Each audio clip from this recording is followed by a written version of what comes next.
హిస్టరీలో ఎవరైనా సైకోపాత్ని ఇంక్లూడ్ చేయొచ్చు అనుకుంటే హ్యాపీగా డొనాల్డ్ ట్రంప్ని మంచిగా ఇంక్లూడ్ చేయొచ్చు. ఎందుకంటే ఆయన చెప్పిన మాటలకి మన ఇండియా తల వంచలేదని చెప్పి ఆయనకు మండి మన ఇండియా పైన 25% టారిఫ్ అయితే విధించిండు అనమాట. దీనికి మెయిన్ 3 రీజన్స్ ఉన్నాయి. ఫస్ట్ రీజన్ వచ్చేసి so US based air defence system ఉంది కదా F-35. సో అది మనం కొనుగోలు చేయాలని చెప్పిండు. దానికి ఇండియా బరాబర్ నో అన్నది. ఎందుకంటే we are more concentrating on making in India defence system and more over we are purchasing weapons from France and Russia. అది నాకు అస్సలు నచ్చలేదన్నమాట. అండ్ నెక్స్ట్ వచ్చేసి జిఎంఓ అంటే జెనెటికలీ మోడిఫైడ్ క్రాప్స్ ఉంటాయి కదా లైక్ కార్న్ ఇలాంటివి. సో ఇవి మన ఫార్మర్స్కి అమ్మాలని చూసిండు అనమాట. దానికి కూడా మన ఇండియా నో చెప్పింది. ఎందుకంటే ఈ జెనెటికలీ మోడిఫైడ్ క్రాప్స్ వల్ల లాంగ్ టర్మ్ చాలా హెల్త్ ఇష్యూస్ వచ్చే ఛాన్సెస్ ఉన్నాయి. అండ్ దీని ప్రైస్ కూడా చాలా ఎక్కువ అనమాట. దీనివల్ల రైతులు చాలా నష్టపోతారు. అందుకని మన ఇండియా అవసరంలే మాకు అని అంది.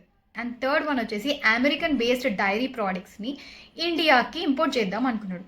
దానికి కూడా మన ఇండియా నో చెప్పింది. ఎందుకంటే వాళ్ళు అమెరికన్ కౌస్కి నాన్ వెజ్ బేస్డ్ మీల్ అయితే ఫీడ్ చేస్తారనమాట. So this is against Hindu and spiritual beliefs కాబట్టి దీనికి కూడా మన వాళ్ళు నో అని చెప్పినారు. ఇది ఆయనకు మండి ఇండియా పైన 25% టారిఫ్ అయితే విధించిండు అనమాట. దీనివల్ల ఇండియన్ రూపీ పడిపోయే ఛాన్సెస్ చాలా ఎక్కువ. ఈ ట్రంప్ ఆడ అమెరికాలో ఉన్న ఇండియన్స్ని చక్కగా ఉండనిస్తలేడు, ఈడ ఇండియాలో ఉన్న మనని కూడా చక్కగా ఉండనిస్తలేడు.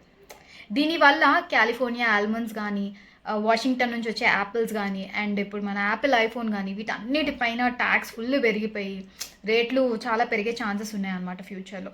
So what is your opinion on this Trump's decision? ఇది ఒక ట్రేడ్ వార్ నడుస్తుంది అసలు ఇండియాకి అమెరికాకి మధ్యలో.